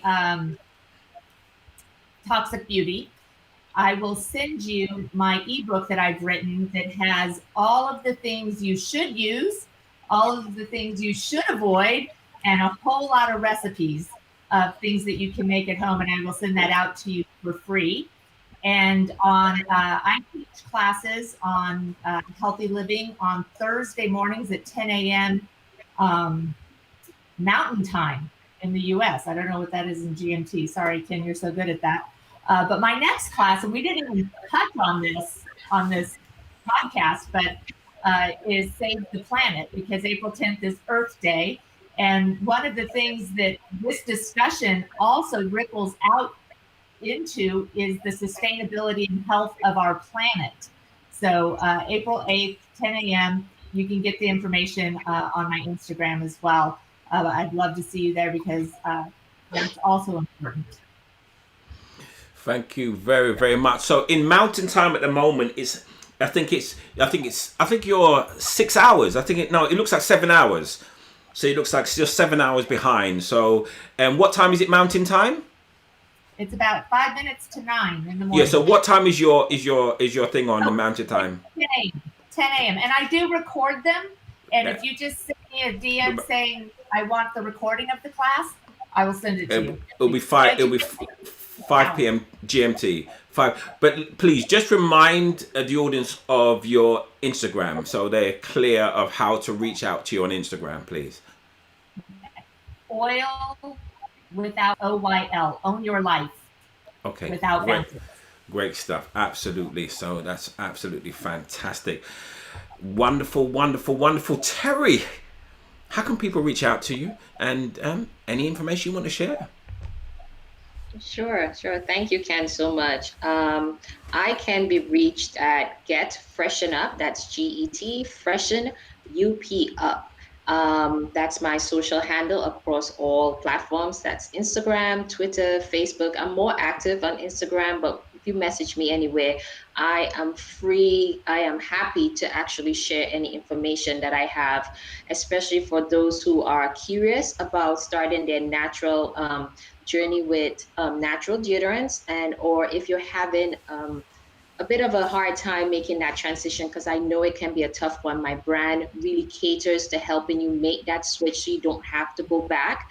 I also have a free ebook available, which is sort of a product guide. It breaks down the transition period for you, and it also details how my product can be incorporated into your lifestyle, because I think one of the main hindrances with people today is that they aren't able to make that switch and have it their current lifestyle. We all to go. So I have an ebook that is able to help you navigate this new journey, and I am open and always willing to answer any questions in my DM. So please reach out, and that is at getfreshenup.com or at getfreshenup itself. Lovely, thank you very much. So that's at Get Freshen Up. And what I'm actually doing at the moment is I'm actually going to there's actually a post, my most recent post on Facebook has the promo leaflet. I'm going to put all three of you's tags, so they can just click on that. If you go to Instagram, you go to Ken M. Barnes. You can follow me if you want. It's okay. I don't mind. All right. But the most recent post is the post about this podcast. If you scroll down that post, once this show is finished, you will see a link to Victoria, Gloria, and Terri, just in case you missed what they said, and you can contact them on Instagram. All right. So, ladies, it's been an absolute pleasure. I mean, I really, really was looking forward to this. It's been even more enlightening than I anticipated. We must maybe do this again on Clubhouse one day again. Clubhouse was an awesome show. We must do it again on Clubhouse under the new club that with myself and Gloria belong to. So definitely, people are saying thank you very much. Great, very informative, wonderful podcast. So people are really appreciating what you've shared with us today. So really do appreciate Gloria. Thank you as always for your support. Wonderful information. Victoria, absolutely lovely. Thank you so much, Victoria and Terri. Yes, you were here today. Great stuff. So really do appreciate. I'm just going to close out the show. I'll just put you in a green room. Just hold on there a minute, and I'll just have a couple of 5-minute chat at the end. All right. So, guys, you've been absolutely. Let me give you a round of applause, guys. You've been absolutely wonderful. So, thank you so much. I will be with you on behalf of everybody who's watched the show. I'm sure you've encouraged individuals to be a little bit more conscious about their skin and beauty care products. All right. So, thank you so much. So, I will come to you in just a moment. Okay. Thank you so much, guys. Thanks. Bye for now. Bye, everyone. Thank you. Bye, Bye for now. everyone. I mean, that was absolutely amazing for everybody. I hope you really got that. I hope you really got what this show was about. It's just about encouraging you to be a little more careful about your skin products. So this is what Make Health Your Habit Podcast Live is about. We cover a broad range of subjects. What will happen next week? Well, you'll find out next week. We'll definitely have another entertaining guest on for you. We'll be here every single Sunday. And, you know, if there is a particular subject you'd like us to cover on the podcast, then send me an email at ken@ken.barnes. If you like the show, and you may want to be a guest on the show, you may feel you have something to offer around health, then email me at ken.barnes. If you don't like the show, still email it at ken.barnes, because constructive feedback is always great. But I'm here. I would love to be able to hear from you. Love some feedback, positive, constructive, whatever it is. So email me at ken.barnes. Remember to visit Ken Barnes and download the free meal plan, register for the webinar, and I have some exciting things happening for you coming in the future. But that comes to the end of another show. And if you're watching this on YouTube, give us a little like and share this video. Why don't you share the video? Just copy the link, because it will be live. The link that I may have sent out to you, if you're watching it, if I text you, then just share the video. I think it's some important information. So guys, listen, wonderful show. A really, really, really, really, really wonderful show. And thank you for everybody who joins me every single week. Again, we had truly an international audience today. It's my pleasure to be your host of this show each week. And I look forward to seeing everybody next week at the same time, 2 o'clock GMT, for another Make Health Your Habit podcast live. So it's Easter weekend. You know, hopefully still got some bun left, some bun and cheese. Well, enjoy it, you know. Enjoy the bun, enjoy the cheese. Don't eat too many Easter eggs. All right, especially the Cadbury cream eggs ones, because they're the sweetest one. No, in fact, you go and enjoy yourself with your family. Easter, enjoy the meal you're gonna have. Have a wonderful Easter, whatever you do with your family and friends. And I will see you the same time next week. And as I always like to say to you, listen, there is no greater health. There is no greater thing you can do for your health than to make health your habit. Ladies and gentlemen, bye for now, and I will see you next week. Thanks for listening to the Make Health Your Habit podcast live show. Remember, the views and opinions expressed during the show represent those of our guest and host alone. We hope you enjoyed the show.